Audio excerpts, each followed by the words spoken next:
Salam, hər vaxtınız xeyir. Çox sağ olun gəldiyiniz üçün və səbriniz üçün gecikdiyimə görə üzr istəyirəm. Səhv hesablamışdım. Əvvəl oradan başlayayım şeyin adından. Birinci olan ki, dinlər heç yerə yox olan deyirlər. Yəni, kim onu gözləyirsə, yəni yox olmayacaqlar. Onun çünki onunla, dinlərin yox olması ilə bağlı modern fəlsəfənin, modern siyasət elminin və sosial elmlərin iddiaları əslində özünü doğrultmadı. Yəni tamamilə doğrultmadı demək olmaz. Çünki biraz ümumiyyətlə bütün işlər gözlənildiyi kimi getmədi. Amma istənilən halda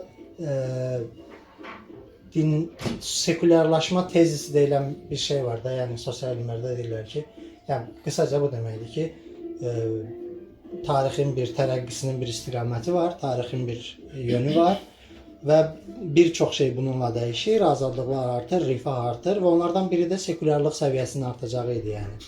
Amma 70-ci illərdən etibarən din modernləşmənin onu qoyduğu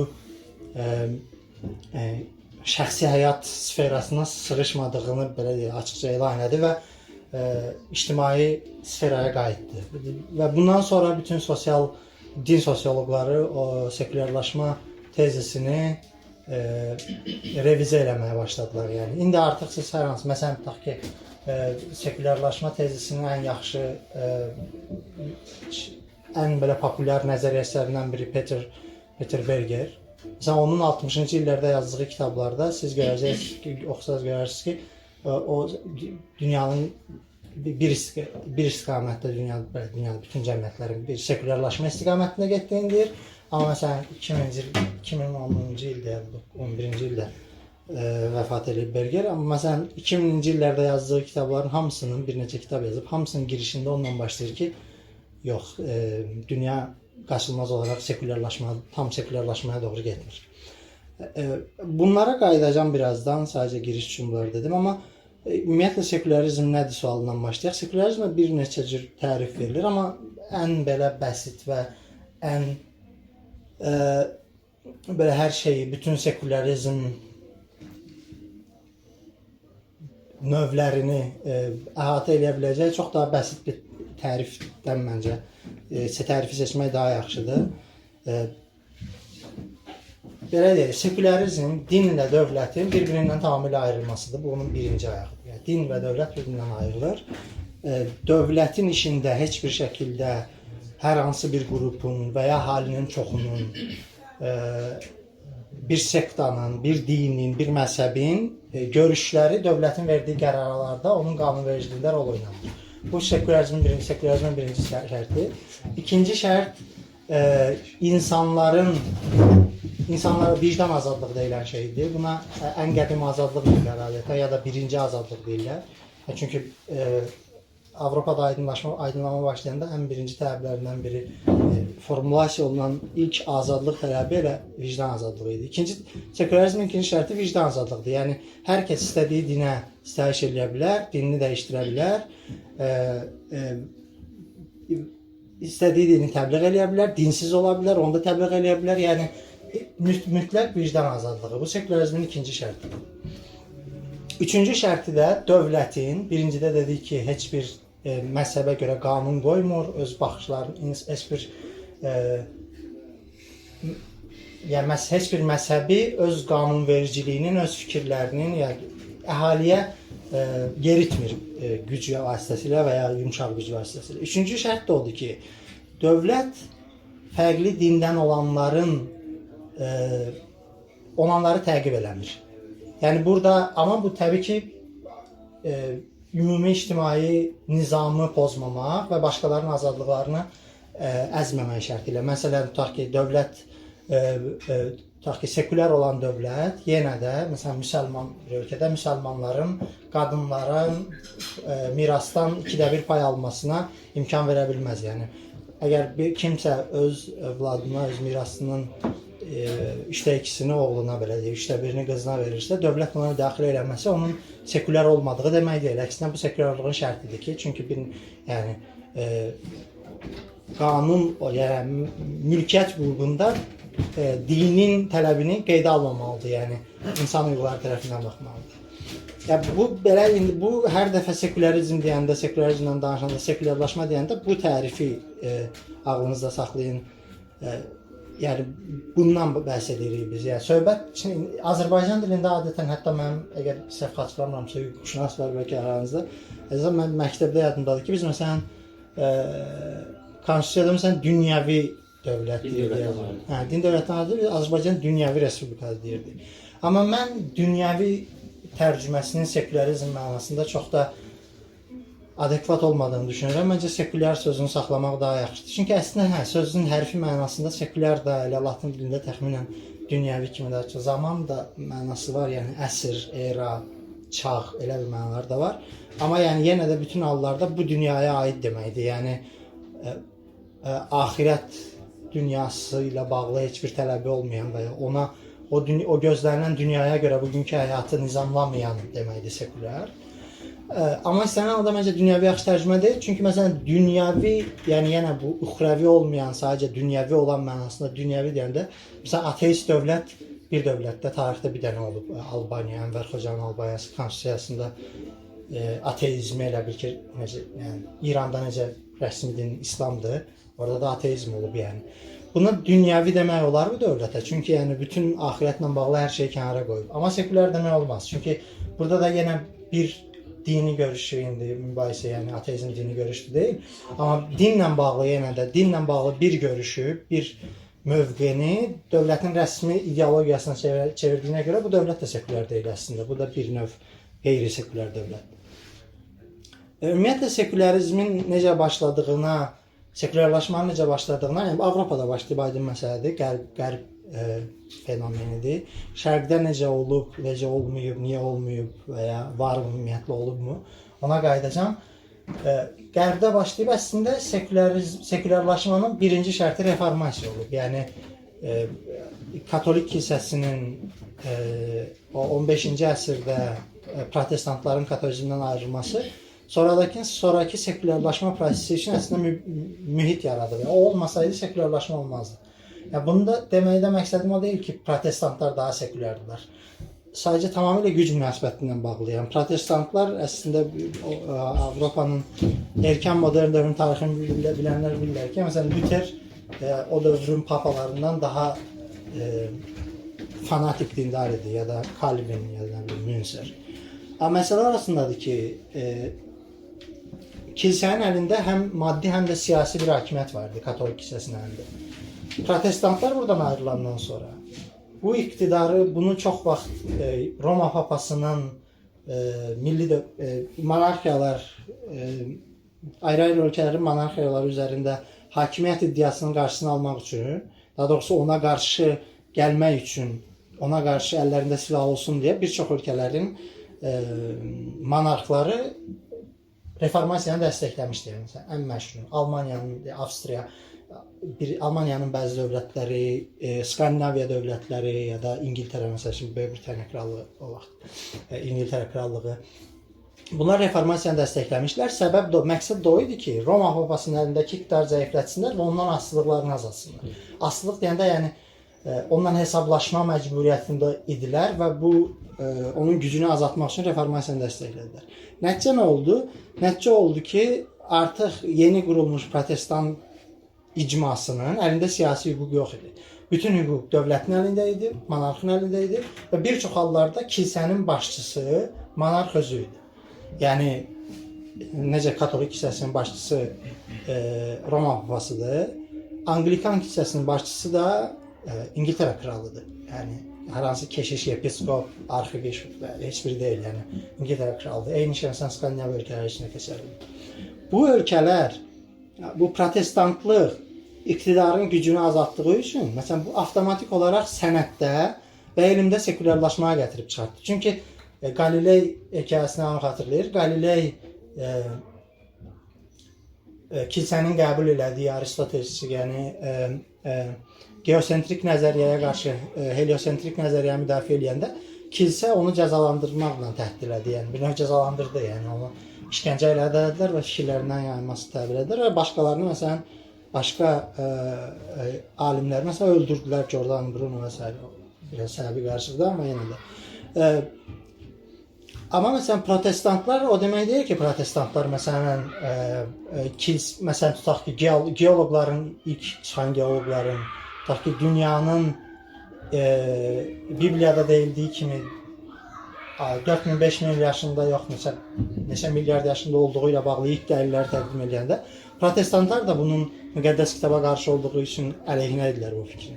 Sadəcə olaraq əllərində güc yox idi ki, onları necəsə cəzalandırsınlar. Çünki krallar, yəni İngiliscə yəni hamısı kral deyildi, prinslər, yəni krallar və böyük feodallar həmişə məsələn sənəti dəstəkləyirdilər, sənətə ya da elmə yatırım edirdilər və onlar onsuz o qədər adətən o qədər çox dinlə olmurdular. Amma məsələn kilsənin əlində hüquq olanda, güc olanda kilsə bunları məhdudlaşdırırdı, öz doktrinasına tərəf çəkirdi. Amma kilsənin əlində güc olmayanda bunlar artıq populyarlaşmaya başladılar. Yəni burada tutaq ki, Avropada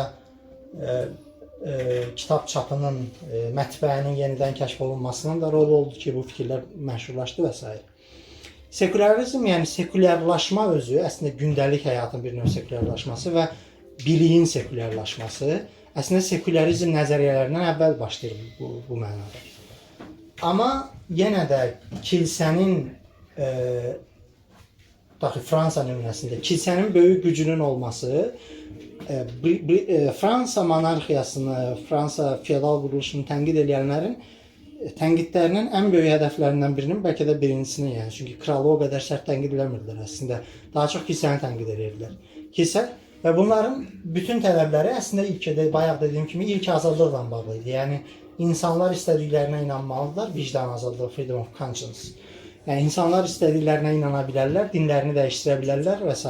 Yəni bununla bağlı, yəni sekulyarlaşma başladı əslində, təkrar edirəm. Sekulyarlaşma başladı bilik sahəsində.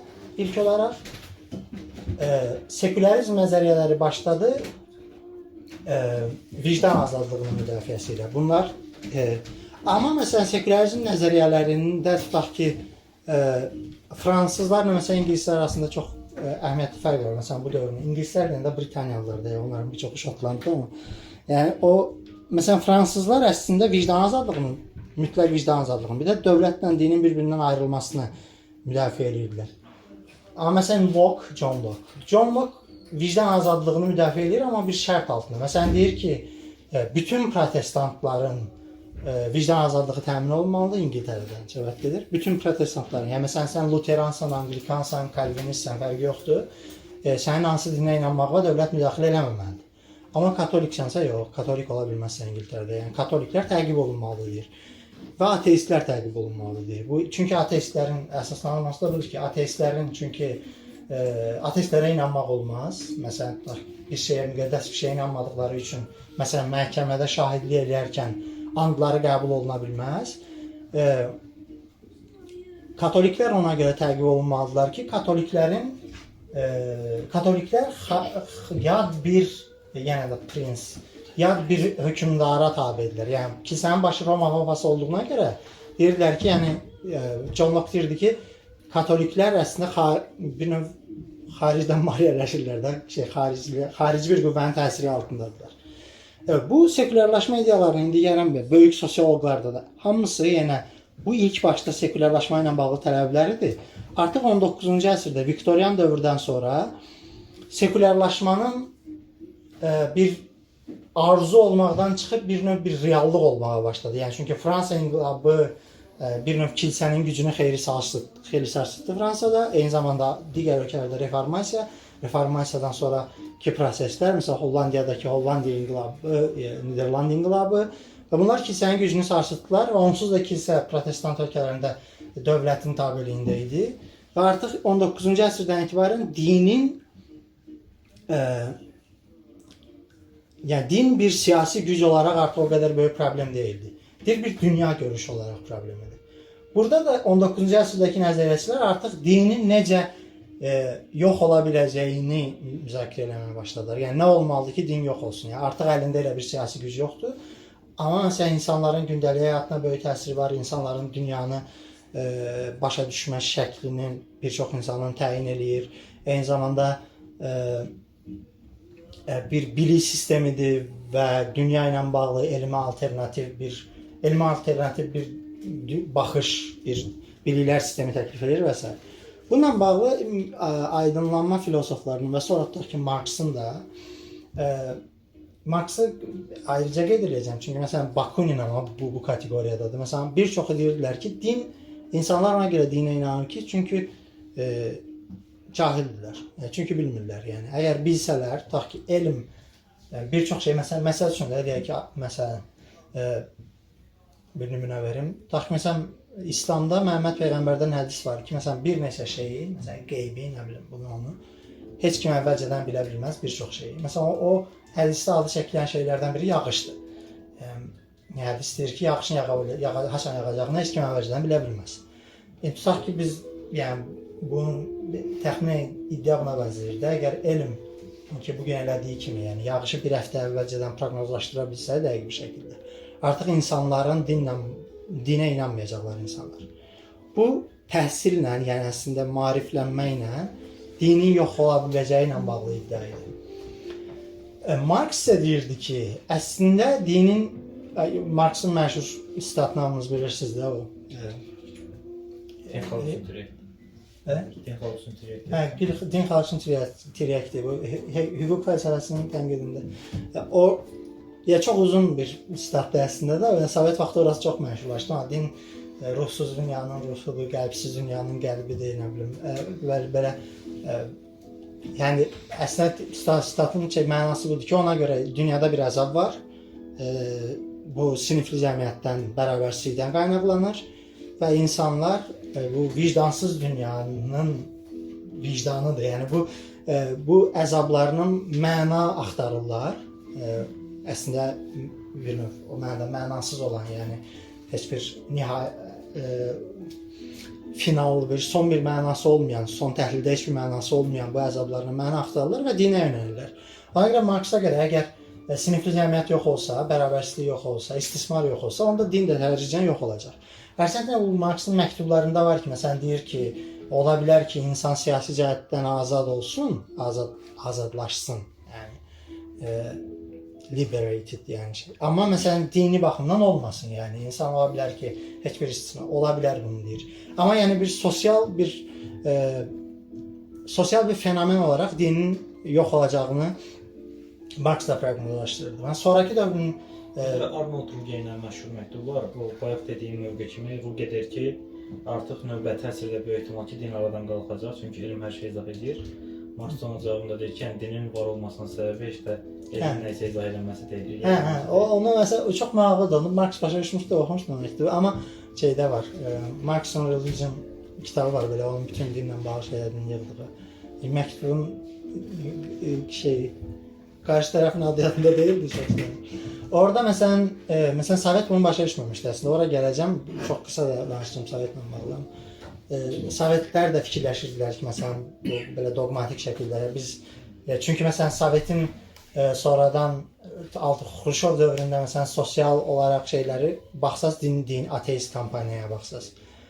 Görmüsünüz o məşhur posteri Boganet şeyin Gagarin kosmosa çıxır və deyir ki, Tanrını görmür.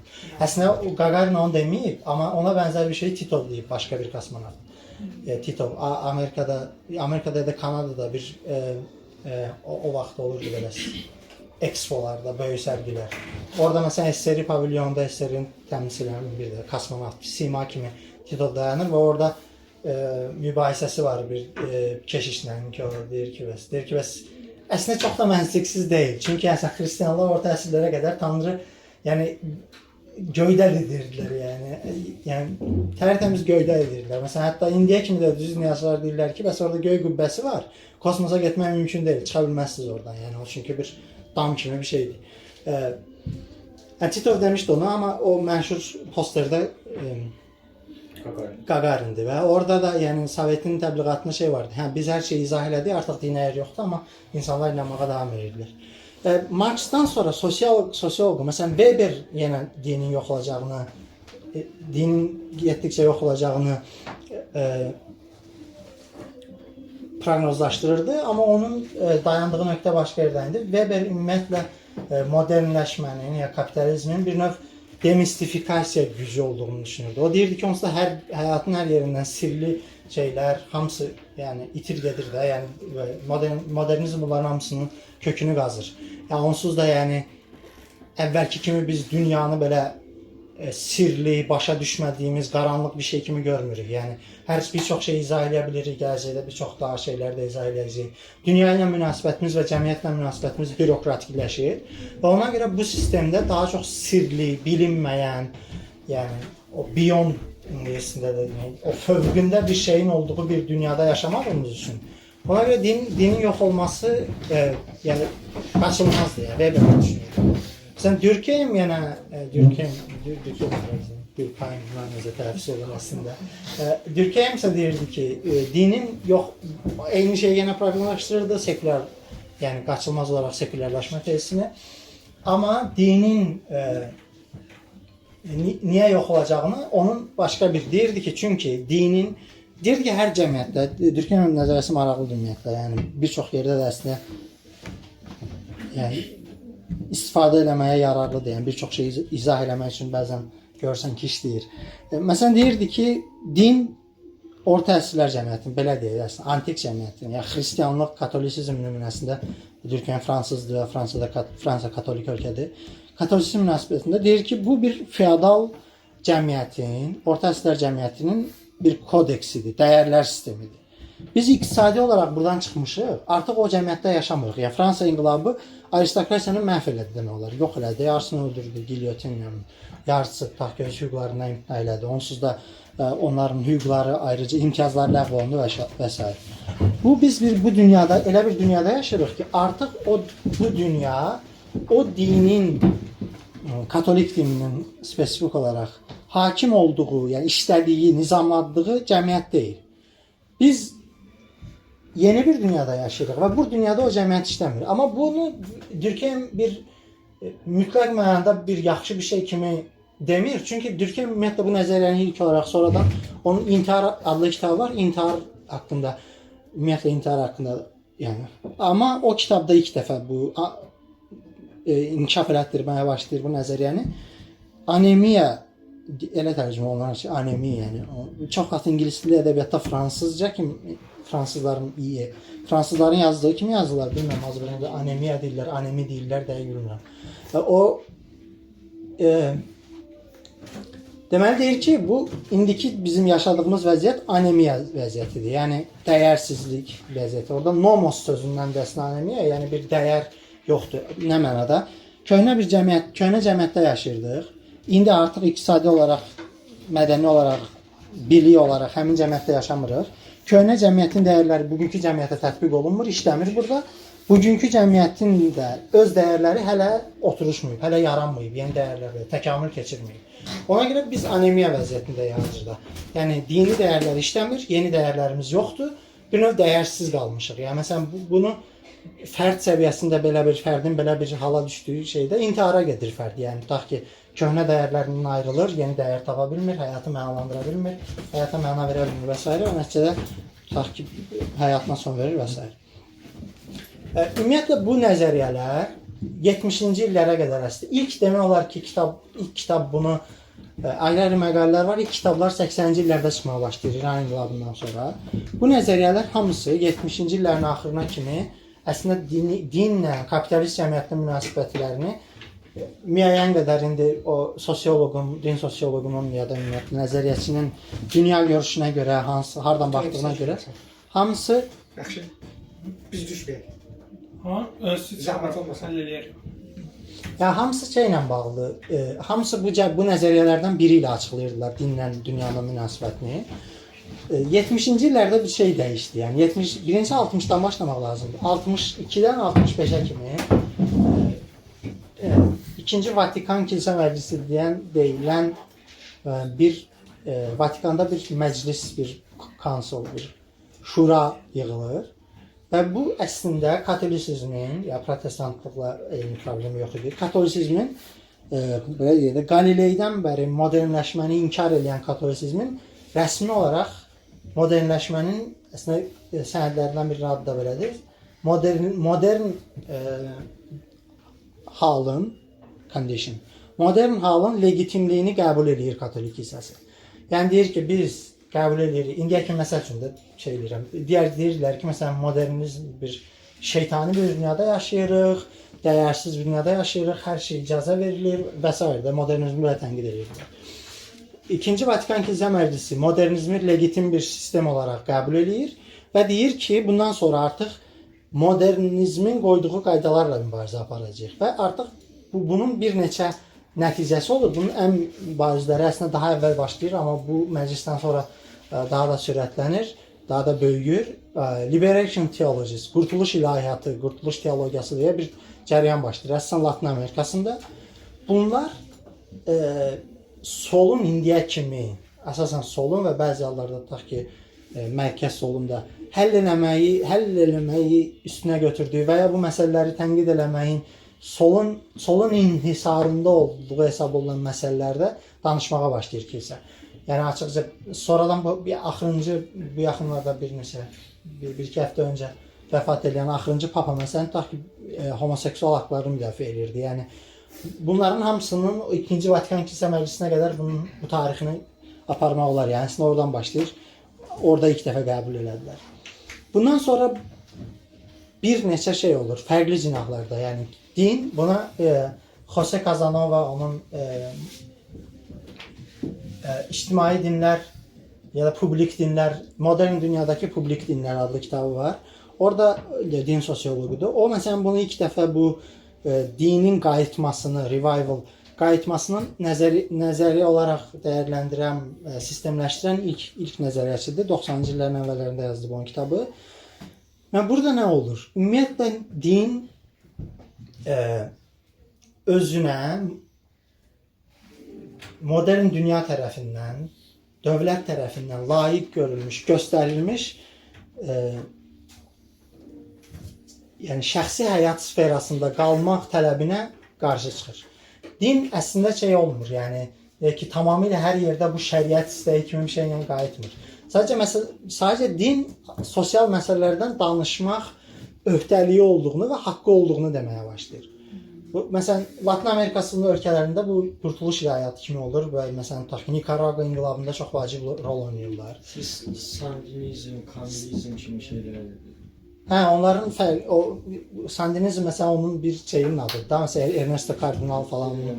şeydən gəlir, adı san nəysə. Hə, adının etimologiyasını mən də bilmirəm, amma yəni o məsələn Nikaraguadakı şey sandinizmdir. Amma məsələn bütün Braziliyada, Argentinada hər yerdə məsələn tutaq ki, Argentinalı yəni Castro papa ilə görüşürdü, yəni məsələn o Latın Amerikasında çox belə heç dindar olmayan solçu çox azdır deyəsən belə başa düşürəm. Yəni orada hamısı, amma bu sırf belə şey dindarlıq deyil də, yəni orta əsr dindarlığı deyil. Burada bir şey var. Bir şey deyirəm. Bunun səbəbi solun yəni yeni bir təbii ki, papa yəni dediyim kimi də, yəni solu öz içini sevmək istəmir, olabilirsə. Yəni sol üçün yeni bir alternativ yaratmaqdır ki, yəni siz bir dinə inanıb da, yəni bir sola yönələ bilərsiniz. Hə, dediyim kimi də, yəni marağında deyil təbii ki, papanın bu, amma yəni əslində dinin orada, yəni bunu əslində çox belə qatı şəkildə buna görədir, maraqlar falan məsələsindən açıqlamaq bilməm nə qədər mümkündür. Məncə çox bəsitdir. Yəni bəzi insanlar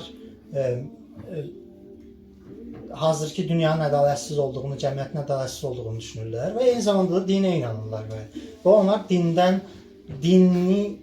dinin mətnlərindən buna cavab axtarırlar, etiraz axtarırlar. Yəni burada onsuz da din elə bir şeydir ki, yəni din tamamilə şərtlə bağlı bir şeydir. Yəni əgər siz dinin içində deyilsinizsə, məsələn müsəlman bir ayətullah deyilsinizsə, ya da molla deyilsinizsə, nəysə, şeyx deyilsinizsə, məsələn demirsiniz də adətən əsl İslam budur, bu deyil, bu düz İslamdır, bu səhv İslamdır.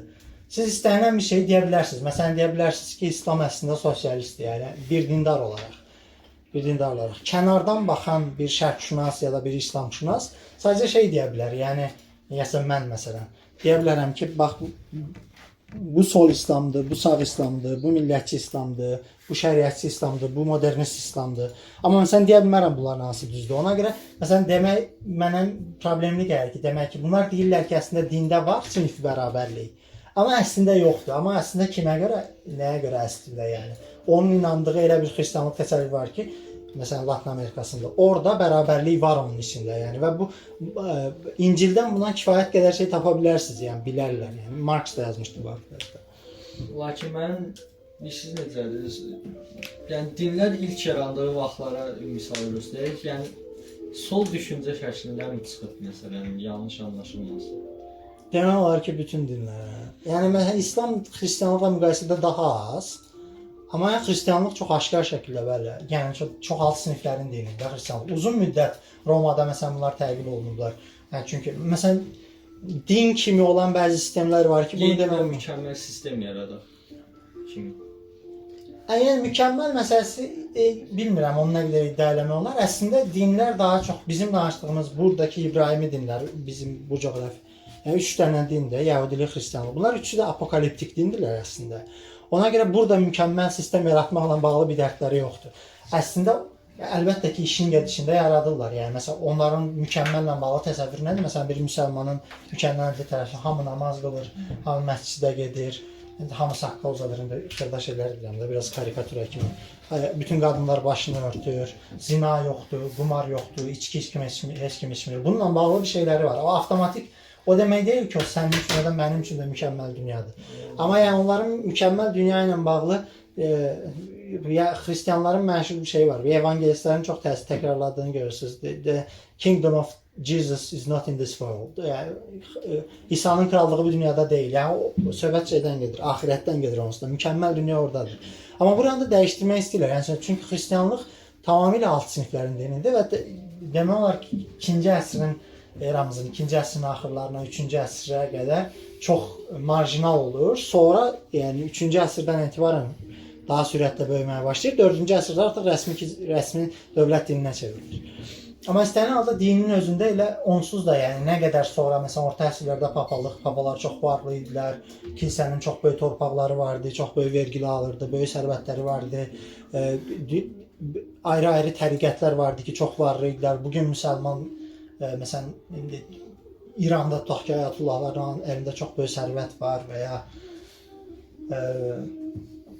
necə deyim, və ya məsələn Türkiyədə çox böyük sərvət var təriqətlərin əlində, ayrı-ayrı ya da müsəlman biznesmenlər var ki, çox vardır. Amma bunlar heç bir o demək deyil ki, yəni İslamda solla bağlı heç nə tapa bilməzsən. Amma sadəcə interpretasiya ilə bağlı bir şey olduğu üçün bu, yəni sən hər hansı birini qəbul edə bilərsən. Yəni bəzi şeylər var ki, məsələn deyirlər ki, Tanrı şeyi çox sevər. Qənaətçil olanı. Yəni bu o deməkdir ki, sən nə qədər işləsən, yıxsan altı var, daha yaxşıdır. Amma o birisi yenə də başqa bir hədis var. O da deyir ki, yəni tutaq ki, Quranın ayəsi var da, yəni özünüzə lazım olanın artığını verin tutaq. Hər ikisinə istinad eləyib elə bir İslam təsəvvürü qurmaq mümkündür yəni. Mən burada sadəcə şey deyə bilmərəm. Yəni mən bir kənardan baxan olaraq deyə bilmərəm ki, bu daha doğrudur, bu daha uyğundur, bu deyil. Mən sadəcə onu deyə bilərəm ki, belə bir İslam da var, belə bir İslam da var. Bunlar ikisi də İslamdır. Bir-birini qəbul eləməyə bilər, çox vaxt eləmirlər. Bir-birlərini təkfir edirlər, amma istənilən. Yəni ümumiyyətlə dinlər niyə qayıtdı? Burada çox əslində məsələ orasındadır ki, məsələn Sovet nümunəsinə toxunacağam. Oranı daha yaxşı, məncə həm biz də içində olmuşuq deyə daha yaxşı olar ora baxaq. Və bu qayıdış məsələsində Sovetə birbaşa dəxli vardı. Birinci məsələ o idi ki, tutaq ki, sosialist blokunun bir hissəsi, yəni Polşa qatı katolikdir, hələ də elədir. Polşa adətən bu dinin qayıtması, religious revival deyilən şeyin, dinin ictimai həyata qayıtması məsələsində həmişə case study ölkələrdən biridir. Yəni istənilən nəzəriyyəyə baxın, yəni din necə qayıtdı məsələsində bir nümunələrdən biri Polşadır. Çünki Polşa katolik ölkədir. Polşa SSR-yə sonradan SSR-yə birləşməyib, amma SSR-in blokuna sonradan qoşulub 2. müharibəsindən sonra. Ona görə 20-ci 30-cu illərdə də eyni şeylər Baltik ölkələri haqqında demək olar. Yəni burada Azərbaycan, yəni bu SSR-nin 22-ci ildə SSR qurulanda tərkibində olan ölkələr və Mərkəzi Asiya. Bunlar 20-ci 30-cu illərdə dinlə bağlı çox belə deyim də radikal sekulyarist tədbirlərə məruz qalmışdılar deyə. İkinci Dünya müharibəsindən sonra burada din məsələsi o qədər ciddi məsələ deyildi. Vardı, amma deyəcəm buna. O qədər də yəni belə bir təhdid yaradacaq qədər ciddi məsələ deyildi. Amma Polşa elə deyildi. İkinci Dünya müharibəsindən sonra qoşulmuşdu. Onsuz da polyaklar Rusları sevmirdilər. Yəni o milliyyətçi bir tərəfi var, çox tarixi var. Yəni bu bölüşdürülmə ilə bağlı, Polşanın 3 dəfə bölüşdürülməsi ilə bağlı. Digər tərəfdən də pravoslav deyirdilər, katolik idilər. Yəni burada Polşa məsələsi biraz ekstrem idi. Yəni Polşada dinin qayıtmasının əslində başqa səbəbləri vardı. Amma yəni dediyim kimi, yəni ayrı dindən olması, gec başlaması və 20-ci ildəki həmin prosesdən keçməməsi. Amma məsələn SSR sekulyarlaşması mövzusunda, yəni xırda bir şeyim, mövzuya atlamadım. SSR 17-ci ildə Rusiyadan inqilab oldu. Sonra ilk qəbul olunan, ilk elan olunan dekretlərdən biri dinlə dövlətin ayrılması ilə bağlı. İki dənə dekret var orada. Biri dini dövlətdən ayırır, yəni dövlətin dindən bir-birindən ayrılması. İkincisini təhsili dindən ayırır, yəni dini təhsili bir növ qadağan edir. Bu ikisi. Sonra 20-ci illər boyunca kilsələrin yıxılması, kilsə əmraki müsadirə olunması, kilsənin hüquqlarının tamir şəkildə məhdudlaşdırılması və s. Bu proses əslində müharibəyə kimi davam edir, 2 Dünya müharibəsinə qədər. Sonra 2-ci Dünya müharibəsində əslində bununla bağlı da məsələn tək bir fikir yoxdur sosial bilimlərdə. 2 səbəb var. 42-ci ildə Stalin pravoslav kilsəsinin qalmış. Çünki patriarxatı ləğv edirlər, sadəcə metropolitan qalır, yəni şey qalmır, patriarx yoxdur, kilsənin patriarxı. 42-ci ildə metropoliti çağırır və onu patriarx elan edir, onunla görüşür. Və eyni zamanda məsələn Qafqaz müsəlmanları idarəsi də bərpa olunur. Mərkəzi Asiyadakı oradakı nə bilim İslamla bağlı qurumun adı yadımda deyil, o da bərpa olunur. Deməli belə bir şey olur. Stalin bir növ dini qaytarır, yəni dinin əlindən hər şey alınmışdı, bütün mülkiyyəti alınmışdı, din sıxışdırılmışdı şəxsi həyata. Amma Stalin onları qaytarır. Bunun 2 dənə səbəbinin olacağı, 2 dənə səbəbi arasında gedib gəlirlər tarixçilər ki, nədir bunun səbəbi? Birincisi çox aydındır. Çünki müharibə var idi və müharibəyə insanları motivasiya eləməyin dindən yaxşı yolu yoxdur. Yəni müsəlmanlar sakidə bir dənə molla göndərsin, danışsın ki, ölənlər şəhid olacaq və s. Bu daha yaxşı metoddur. Nəinki insanlara demək ki, parlaq kommunist gələcəyi üçün ölürsüz. Yəni buna insanları döyüşməyə göndərmək daha çətindir. İkinci məsələ isə odur ki, yəni deyirlər ki, ikinci versiya budur ki, Stalin sadəcə olaraq hər şeyi elədiyi bütün şeylər inqilabla bağlı, tutaq ki, sənətlə bağlı elədikləri də hər şey ilə bağlı idi. Yəni sadəcə daha yaxşı idarə eləməklə bağlı idi. Yəni o fikirləşirdi ki, yəni dinin qurumların qaytarılması istənilən halda insan, yəni ölkədə din yox olmayıb, tamamilə şəxsi həyata çəkilib, şəxsi həyat evin içinə çəkilib, amma orada belə heç bir dini qurumun olmaması insanlara direktiv vermək üçün, onları yönləndirmək üçün insanları daha təhlükəli yollara sövq eləyiblər. Buna görə Stalin dini qurumları qaytardı. Amma istənilən halda, məsələn, Stalin öləndən sonra, yəni Xruşov hakimiyyətə gələndə, bizim elmi ateizm dediyimiz şey əslində orada başlayır. Yəni daha doğrusu ateizm, Sovet ateizminin xüsusi adı var da, elmi ateizm. Bu şeylə başlayır. Bayaq dediyim şey, dini sadəcə bir elmi alternativ bir bilik sistemi kimi qəbul edib, ondan mübarizə aparmaq, elmlə mübarizə aparmaq bunlar. Və bu sistem, bunun məqsədi o idi ki, bu, məsələn, Xruşov inanırdı ki, əgər hər şey, kilsənin, dinin açıqlamaq iddiasında olduğu hər şeyi elmlə açıqlasaq, onda yəni, din yox olub gedəcək.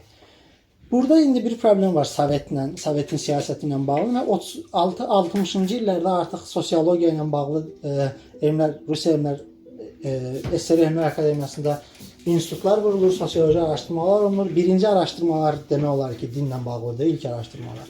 Və buradan gələn, çox qəribədir ki, buradan gələn bu araşdırmaların nəticələri SSR rəhbərliyinə heç qane eləmirdi. Yəni, çünki görünürdü ki, insanlar əslində dinə inanırlar. Yəni, SSR əhalisinin çox əhəmiyyətli hissəsi dinə inanır. Amma bu şey deyildi, yəni bir növ təhlükəli deyildi. Yəni sekulyar bir inanış şəkli idi. Çünki insanlar belə deyək də bütün heç bir qərarlarını nə bilim həyatla bağlı qərarlarını, məsələn qidalanma ilə bağlı qərarlarını dinə görə vermirdilər. Amma soruşanda ki, Tanrıya inanırsınız, inanırdılar. Deyəndə ki, bəs evinizdə ikona var, dedilər var, evlərdə ikona var. Uşaqlarının xaç sünnəsi ardılar ya da müsəlmanlar uşaqların sünnətə evirlər, kilsədə evlənirdilər və ya dini mərasimlə dəfn olunurdular. Yəni bunu SSR heç vaxt yox eləyə bilmədi. Məsələn kimin ətrafında var keçdi? Məsələn Sovet dövründə məsəl üçün babam öldü Sovet dövründə, kremasiya elədilər, yandırdılar yəni. Hamının yəni Quran oxuya bastılar da elədi. Yəni amma o demək deyil ki, insanlar dəhşətli idarə edilər. Sadəcə dini Sovet ora sırışdıra bilmişdi yəni. Əslində bir növ yəni ideal bir sekulyar cəmiyyət yaratmışdı o mənada, sekülərizm mənasında. Sadəcə məsələn Xruşov bundan kifayətlənmir. Xruşov deyir ki, yox biz dini yox eləməliyik. Yəni heç kim baptizm eləməməlidir. Məsələn bunun üçün buna bağlı fərqli addımlar atılır. Məsələn var. Xruşov dövründə nə başlayır ki, biz ona görə belə bir raport təqdim edirlər mərkəzi komitəyə ki, insanlar ona görə məsələn uşaqlarını xaç suyuna salır ya da insanlar ona görə kilsədə evlənir ya da insanlar ona görə ölülərini keşişlə dəfn edir ki, biz sosialist ritualları qura bilməmişik. İnsanlar ritual istəyir və biz sosialist ritualları qurmalıyıq. Həqiqətən də eləyirlər. Yəni məsələn bu səadət sarayları var, Bakıda da var və bunlar Xruşov dövründə yaradılır yəni. Xruşov dövrünün başlanğıcında. Sonra SSR-in bir çox yerində, müsəlman ölkələrində, müsəlman əhalinin çox olduğu ölkələrdə eləmirlər deyəsən. Amma məsələn Moskvada bir neçə dənə kremasiya qururlar. Ayrıca evlənmək üçün elə bir ki, dedim onu, səadət sarayları tikirlər məsələn. Demək olar ki, bütün böyük SSR şəhərlərində. Yəni bunun da məqsədi bu idi ki, insanlar kilsədə gedib evlənməsinlər, amma getsinlər Səadət sarayında evlənsinlər. İndiki kimi də, yəni Şadlıq sarayında evlənsinlər. Belə bir mərasim təklif edir ki, onun əvəzinə insanlar şəxsi həyatı da dindən azad olsun. Nəticə nə olur? Nəticə olur ki, insanlar gedirlər kilsədə kəbinlərini kəsdirirlər, sonra gedirlər Səadət sarayında toylarını edirlər. Ya gedirlər mollanın yanında kəbinlərini kəsdirirlər, sonra gedirlər zaks edirlər. İkisini də edirlər. Yəni biri o birisini sıxışdıra bilmir. Hal-hazırda Hal-hazırda da Mollanın iki adı, sonra gedirlər burada Səadət sarayına. Əlbəttə, hal-hazırda da elədi. Məsələ orasındadır ki, yəni burada Sovetin verdiyi reaksiya bu olmuşdu. Yəni nəzəriyyədə biz ki, burada da bir problem var. Yəni məsələn bunu açıqca deyirdilər ki, yəni SSR-də sinif yoxdur. Marks da deyib ki, sinifli cəmiyyət olmasa din yoxa çıxacaq. Onda niyə din yoxa çıxmır? Halbuki SSR-də tam da sinifsiz cəmiyyət demək olmur da. Yəni istehlak vasitələri üzərində mülkiyyət barədə bəlkə də sinif yox idi o mənada, amma yəni tutaq ki, dövlət mülkiyyətidir. Amma yəni öz bərabərsizliklərini yaratmışdı SSR. Ona görə yəni əslində bu hipotezi sınamaq üçün belə bir şey yoxdur. Zəmin yoxdur SSR-də. Amma istənilən halda burada deyirdilər ki, nəsə başqa bir şey var. Yəni çünki nəzəriyyəyə uyğun gəlmir hazırki vəziyyət. Amma burada yəni sonraki dövrün nəzəriyyəçilərinin iddiası budur ki, sadəcə olaraq da ki, məsələn Zizek bunu deyir ya da Talal Əsəd deyir bunu. Yəni bu dinin niyə yox olmaması ilə bağlı çox daha bəsit bir şey var. Yəni insanlar sadəcə məsələn Zizekin dediyi transendental garanti dediyi şey. Ya məsələn çünki həqiqətən əgər Tanrı yoxdursa və biz tamamilə tutaq ki, Big Bang ilə başlamış bir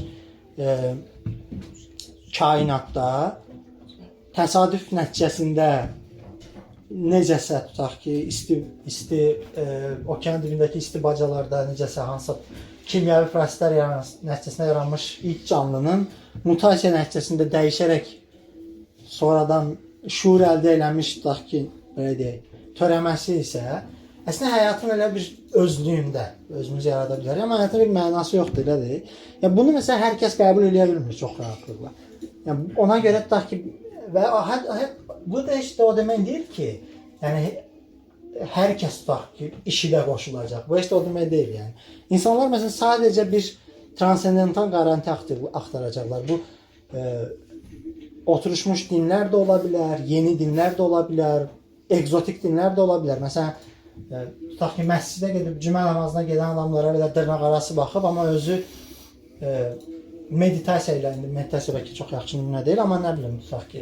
Yaxşı nümunə deyil. Hə, yəni, çünki bunu bir-iki yerdə demişəm, belə tənqid edirlər ki, psixiatrlar da meditasiya təklif edirlər öz pasiyentlərinə bilmirəm o qədər. Bunun da meditasiyası namazdır və ya Eləyirlər. Hə, bilmirəm. Müasir terapiya nəzərlərinin çoxunda istifadə olunur. Eləyirlər, hə. Onu mənim bir həkim demişdi. Ondan sonra biraz ehtiyatla istifadə edirəm. Amma yaxşı, meditasiya olmasa, bürclərə inanmaq dəqiq odur. Yəni sən bir tərəfdən gülürsən ki, hə, dünyanı 6 gündə yaratdı, amma özün inanırsan ki, bir də yəni inanırsan ki, Merkurinin retrosu, yəni bu Ptolemey astronomiyası deyə elə bir şey yoxdur. Yəni biz elə görürük burdan.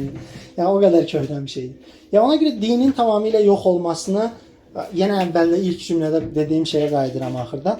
Dinin yox olmasını gözləmək lazım deyil. Yəni sadəcə əgər sekulyar, mən özüm məsələn sekulyarist hesab edirəm də, yəni fikirləşirəm ki, əsas qorunmalı olan dəyərlərdən biri sekularizmdir. Yəni istənilən halda.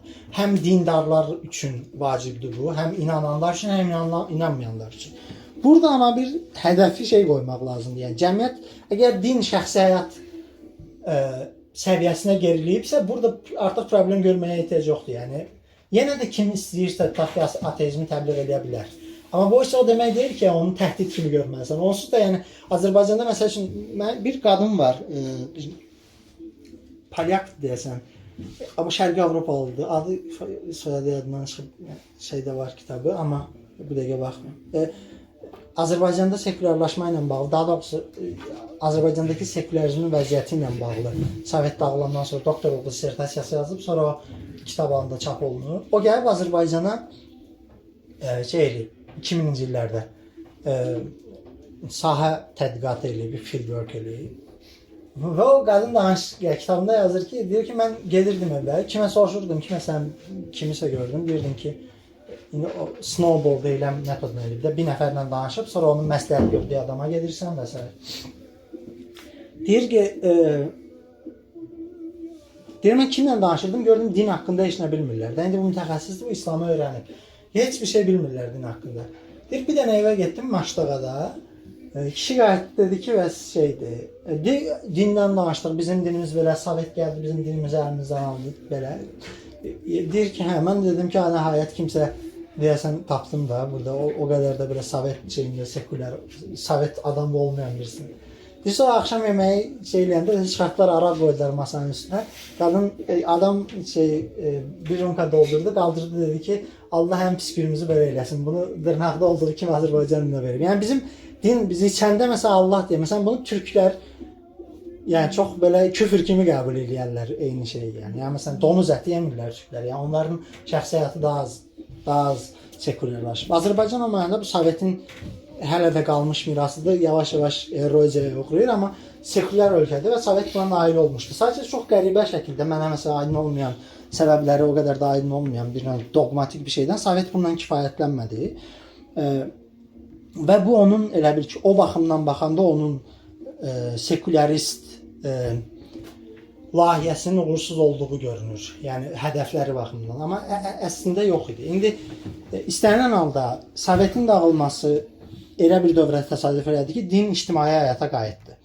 Artıq bir şey deyə bilmirik. Yəni dünya qaçılmaz olaraq sekulyarlaşır. Bunu demək üçün artıq əvvəl bu nəzəri müzakirə idi ki, bunu demək mümkündür, həmişən belə olacaq. İndi artıq bu empirik olaraq bunu dəstəkləmək mümkün deyil ki, din davamlı olaraq dayanmadan sekulyarlaşırmı? Yəni qaçılmaz olaraq bir istiqamətə gedirmi? Din şəxsi həyata çəkilirmi və ya siyasət tamamilə dindən ayrılırmı? Bunu artıq indi demək mümkün deyil. Çünki son dövrdə çıxan hərəkatların dünyanın fərqli yerlərində bir çoxu dini hərəkatlardır.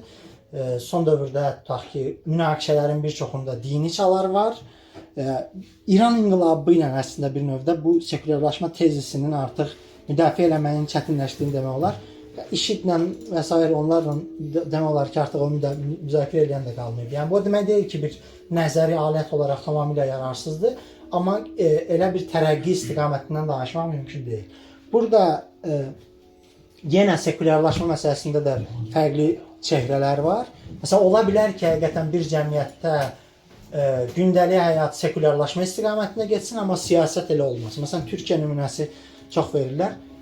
Son dövrdə, son 10 ildə deyək, aparılmış sosioloji tədqiqatlar, empirik tədqiqatlar, anketlər belə deyim, göstərir ki, Türkiyədəki gündəlik həyat getdikcə sekulyarlaşır.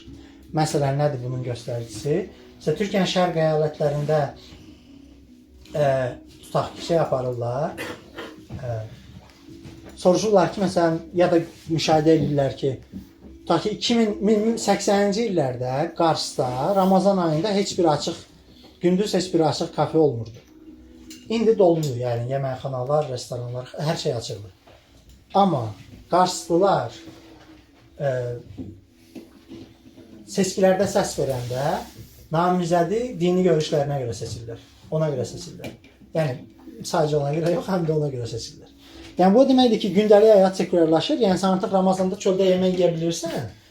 Amma məsəl üçün çıxıb desən ki, tutaq ki, mən sekulyəram və sənə səs almaq haqqın çox şey olacaq. Hətta çox aydındır bu siyasi həyatın getdikcə desekulyarlaşması.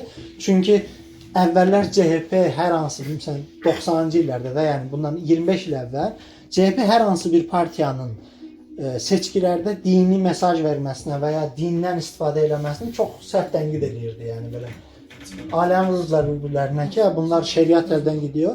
Amma bugün bütün CHP namizədləri bələdiyyə seçkilərindən seçki kampaniyasının bir parçası olaraq cümə namazına gedir. Mütləq hamısı, yəni bayram namazlarına gedirlər və s. Yəni, bunu məsələn 25 il əvvəl görmək mümkün olmazdı. Yəni, indi isə belə. Amma digər tərəfdən gündəlik həyat sekulyarlaşır. Yəni, ən azından sosioloji tədqiqatlar bunu göstərir. Deməli, o iki tərəfin, yəni siyasətdə dini diskursun istifadəsi və gündəlik həyatı sekulyarlaşması, bunlar belə paralel olmaya bilərlər. Əksi istiqamətə gedə bilərlər. Əslində demək istədiyim bu qədər bitdi. Sonra bəlkə bir müzakirəni eləmək üçün son bir şey deyim. Əvvəldə dedim ki, mən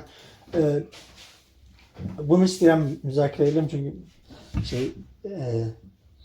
əvvəldə dedim ki, İslamda niyə olmadı buna şey eləyəcəm. Yəni İslamın ümumiyyətlə sekülərizm tarixi çox şeydir də. Yəni biz bildiyimiz mənada sekülərizm İslamda müsəlman ölkələrində hamısı qərb fenomenidir. Yəni qərbdən təsirlənmiş, qərb modelində dövlət qurmaq istəyənlərin buradakı müsəlman ölkələrində elədiklərdir. Məsələn, keçmiş Sovet ölkələri aydın məsələ danışdırılır onlardan. Məsələn, Türkiyədə Atatürk sekülərizmi yuxarıdan gətirib, Türkiyədə İranda Rıza Şah gətirib və ərəb ölkələrində də bəəsçilər bir çoxunda. Yəni hamısı, yəni məsələn, tutaq ki, Misirdə Ənvər Sadat, bunlar yuxarıdan hamısı ölkənin dini public sferadan sıxışdırmaq üçün sekülərizmi gətiriblər. Bu aydın məsələdir. Amma bəs tutaq ki, reformasiya kimi bir şey, yəni sekülərizm İslamın öz içindən niyə çıxmadı? Bundan bağlı çox maraqlı iddialar var. Biri ondan ibarətdir ki, necə ki reformasiya məsələn İngiltərədə kilsəni krala bağladı, krala tabe elədi. Yəni İngiltərə kralı Anglikan kilsəsinin başı oldu. Eyni şey İslamda əvvəldən var idi. Ona görə elə bir şey ola bilməzdi. Çünki Osmanlı sultanı həm də xəlifə idi. O mənada din dövlətə tabe idi. Yəni dinin ayrıca Roma papası kimi bir kilsə olmadığı üçün İslamda elə bir qurum yox idi. Ona görə bir növ İslamın özünün əvvəldən sekulyar din olması, burada sekulyarlaşma prosesinin getməsini və siyasi mənada onsuz da sekulyar olduğu üçün gündəlik həyat mənasında, bilik iddiası mənasında sekulyarlaşma prosesinin getməsinə imkan vermədi. O ki qaldı, bəs modern dövrdə, yəni bu dediyim Atatürkdən, Rıza Şahdan, İran nümunəsindən və ərəb ölkələrində başlamış sekulyarlaşdırma deyə bilməm. Sekulyarlaşdırma cəhdləri niyə uğursuz oldu? Bunu ən çox deyilən ki, məncə əslində bir növ izah edir, amma yenə də tam belə qane edici izah deyil. Ən populyar şey oldu ki, əslində çox zoraki oldu burada sekulyarlaşma prosesi. Çox zoraki oldu və belə deyək də Türkiyə nümunəsindən yenə mesaj edeyim. Məsələn, SSR-də də zoraki olmuşdu sekulyarlaşma. Amma yenə də o proses kifayət qədər uzun çəkmişdi. Burada isə və ikinci bir şey vardı ki, bu dövlət qərarlı idi, yəni hakimiyyət mi deyək, dövlət bu dinə qarşı mövqeyində SSR-də uzun müddət qərarlı qalmışdı. Yəni tam SSR-i dağlanan kimi demək olar. Aradakı sadəcə o qaytarılma, müharibə dövründəki xırda şeyi çıxsa, xırda periodu. Türkiyədə isə belə olmuşdu vəziyyət. Atatürk dinin bütün imtiyazlarını əlindən aldı, dini sinifin bütün imtiyazlarını əlindən aldı. Amma eyni zamanda, məsələn, İmam Hatip lisələrini Atatürk qurdu, İlahiyyat fakültələrini Atatürk yaratdı Burada çünki bilirsiniz, SSR biraz daha dövlət ateizmi şəklində gedir, amma yəni faktiki olaraq direkt ateistləşdirməyə çalışır. Yəni dinlə dövləti ayırmaq. Hə, mən Atatürk ən az Lenin qədər ateistdir. Yəni ən az onun qədər ateistdir. Sadəcə məsələ orasındadır ki, Atatürk dinini öz məqsədləri üçün istifadə eləmək şeyinə getdi. Yəni bu mənfi məndə demirəm. Yəni həqiqətən fikirləşirdi ki, cəmaət çox cahildir. Bunlara zırt deyib götürüb onsuz da bir də resurs da yoxdur. Bunların hamısını ateist eləyək. Sadəcə elə bir din yaradaq ki, yəni bir növ aydınlanmış din. Onsuz da elə də istifadə olunurdu. Reformist İslam. Hə, yəni ki, bu adamlar şey olmasınlar da, bu vətənpərvərliyə çağırsın, şey olsun, Nəzarətdə elmi olsun. dəstəkləsin. Həm nəzarətdə olsun. Diyanət İşləri Başkanlığında ona görə qurur. Biz təhsil verəcəyik, gedib məsələn Səudi Ərəbistanda oxuyub gələ bilməzsən, biz təhsil verəcəyik, maaşını biz verəcəyik, bizə tabe olacaqsan, biz nə deyiriksə ondan danışacaqsan və oradakı bütün o biri şeylər də əslində bir milli, türk milli İslamı yaratmaq cəhdinin parçası kimi baxmaq lazımdır. Çünki Quranı türk dilinə tərcümə eləyir, azanı, namazı türkçələşdirir. Əslində Atatürk hətta şeyə qədər Demokrat Partiyası hakimiyyətə gələnə qədər belə olur. Yəni bir İslam yaratmaq istəyir. Sadəcə məsələ odur ki, özünün ilk başda bunu istifadə eləmək üçün, yəni şey üçün elə bir orada hər yeri qoyması sonradan problem yaratdı. Çünki Demokrat Partiya, yəni əslində əhalinin dini dünya görüşünü ya da dini əhval-ruhiyyəsini dəyişdirmək üçün heç nə edilmədi Türkiyədə. Yəni həmin dini əsac da, yəni olduğu şəkli ilə, yəni bir mənada, yəni sırf var deyə, yəni dini əqidəni yerindən eləmək üçün heç nə edilmədi. Yəni sadəcə eləmək istəyən onu məqsədlərə uyğunlaşdırmaq cəhdi idi. O da işləmədi. Çünki onsuz da sən insanlara, onsuz da hər şeyinə, yəni belə deyim, bütün dəyərləri quranda din olursa onun tərkibində ilk demokratik seçkilərdə, ilk yəni azad, açıq seçkilərdə Atatürk'ün partiyası uduzdu və gələn adamlar din şeylərini geriyə çevirməyə başladılar. Və o tədricən indiyə kimi davam elədi. Yəni o qaldı məsələn digər ölkələrdə, yəni bu zorakı təbiəti əslində çox şey oldu, yəni tərs reaksiya verdi, təpdi yəni bir növ. Çünki bu zorakılıqla, yəni əgər təhsil səviyyəsində bir növ dünya görüşü səviyyəsində kifayət qədər heç nəyi dəyişdirmirsən. Çünki heç yerdə məsələn SSR kimi, Znamiya kimi adında təşkilat, ya o boyda qəzetlər, jurnallar, sonsuz şeylər, yəni bütün mətbuat hamısı ateist təbliğatının ixtiyarında deyildi. Yəni bunu eləmək, yəni çünki ateizm uzun müddət kommunizmlə bütün yaxın şərqdə assosiasiya olunduğu üçün, yəni kim ateizmi yayırsa ola bilər liberaldır. Ya o dəqiqə kommunist gözü ilə baxırlar. Ona görə o avtoritar hakimləri, yəni Rıza Şah oğlu yoxsa sonra ya da məsələn ərəb ölkələrinin hakimləri ona görə ateizmə o qədər də isti baxmırdılar, yəni münasibətləri yaxşı deyildi.